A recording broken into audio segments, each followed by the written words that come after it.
time, just like Ford, Westinghouse, Arm & Hammer, Black & Decker, whatever the case may be, your last name is your brand, just like Jordan. So you always have to think about that. I left this slide up here for a minute because I really wanted you to think about this. Because a lot of times you hear different stories or you see different movies, and even coaches or parents will say, you know what, without football, I don't know what Gerry would do. You don't ever want to be in that situation, because this could easily happen to you at any given moment. So that's why I kind of started that off. Maybe I'm the kind of bubble buster of the whole presentation, but this is reality. This is reality. So my portion is called The 4 Deterrents of Student Athletes.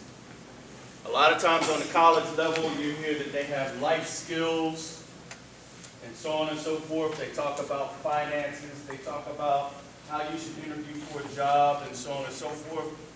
I'm not that guy.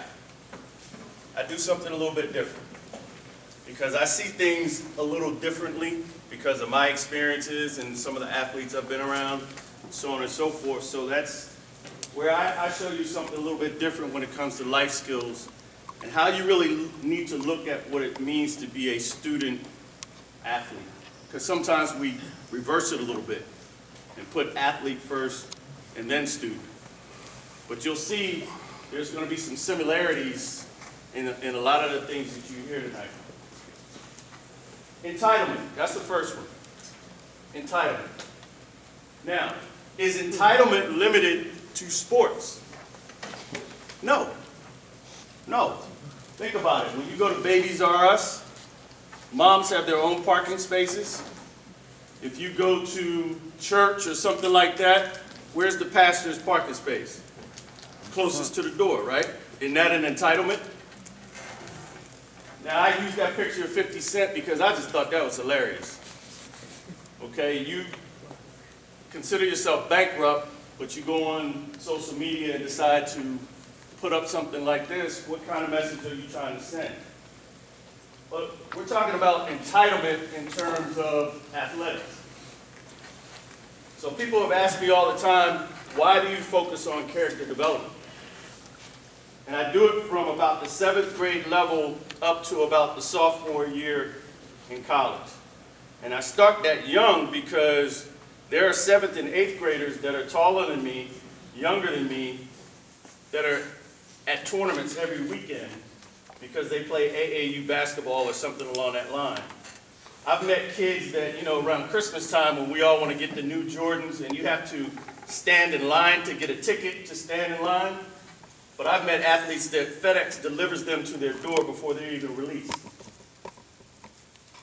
So when you start kind of having that mentality of being elite, if you don't keep that in check, it just continues to build. So even on the pro level, accountability is key. And I was really happy when Coach Ron Rivera with the Panthers had this situation with Cam Newton. They have a dress code. Cam Newton is the face of that organization, but it did not matter. He did not follow the dress code. So what did the coach do? He said, hey, we have a strict dress code, and he addressed it. Cam Newton took responsibility and said, I didn't follow the dress code. Coach told me I wasn't going to start. I stand by his decision. Accountability. So as a student athlete, I always ask this question, am I better than everybody else? Am I different? Am I both? Think about that. Am I better? Am I different? Am I both? I'll leave you to answer that yourself, but something to think about. Privilege is when you think something is not a problem because it doesn't really refer to you or doesn't affect you personally. Entitlement. Rick Pitino wrote this book, The One-Day Contract.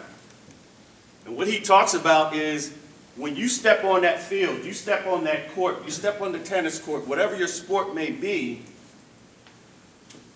every day you're basically reapplying for your scholarship. See, a lot of you don't realize that you may say, okay, I got a 4-year scholarship to play football at Alabama. It's renewable. Okay? It's renewable. It's not guaranteed. Every year, you're being evaluated. Every year. Experts say that a sense of entitlement can begin playing a role in athletes' lives as early as Pop Warner League, football, AAU basketball, such as I mentioned, and when fueled by parents, teachers, coaches, school systems, guidance counselors, so on and so forth, and electronic media, when it's left unchecked, it can make the student athlete become hollow. Why do I have that picture up there? No big deal, right? Think about the Roman Empire. And this is why I say I do things a little bit differently. I look at things a little bit differently. In the Roman Empire, when the emperor sat on his throne, he had somebody fanning him, had somebody feeding him grapes. I've never been that tired that somebody had to hold a water bottle for me and squirt, Gatorade for me or water for me. That seems like a small thing, right? But when you have that situation, then as a student athlete, I go to Buffalo Wild Wings. I'm eating for free because I'm the starting quarterback. I go to the bowling alley. Me and my buddies get to bowl for free because when the girls know that we're coming and bowling every Tuesday night, then they're going to come because they want to watch us, be around us, get to know us, date us, whatever. That means more money for the owner. You don't always see these things, but this is the life of a student athlete, parents. You don't necessarily know about these things. Outside the Lines had a report on ESPN, and they did some studies on police reports in some of the local areas of the big schools. Entitlement, the biggest factors favoring student athletes were access to top attorneys and schools that stepped in to protect their players, and there were also reluctant witnesses. Now, Kelly talked about special admits. In my longer presentation, not tonight, I talk about that as well, and how special admits don't have to have the same standard necessarily as the regular freshmen coming in. So I look at this situation and I say, okay, well, wait a minute. I'm a biology major. I go out and get a DUI. Is that same attorney that the star running back had available to him, is that going to be available to me? Nope. Nope. Entitlement. Social media. This is what we kind of thought social media was about. So Twitter, I'm eating a hashtag donut. Facebook, I like donuts. Foursquare, this is where I get my donuts. Instagram, here's a vintage photo of my last donut. YouTube, here I am eating a donut. LinkedIn, my skills include donut eating. Pinterest, here's a donut recipe. Last.fm, now we're listening to donuts. And then Google+, I'm a Google employee who eats donuts. Right? That's what we mostly think about when we think social media. All the student athletes in here right now, hold up your phones for me. All right? Now hand it to your parent. And let them hold it for the next 5 minutes. Take it off vibrate. All right, give it back. Give it back. Give it back. Did you see their faces? Right? You see the hesitation like, he's playing, right?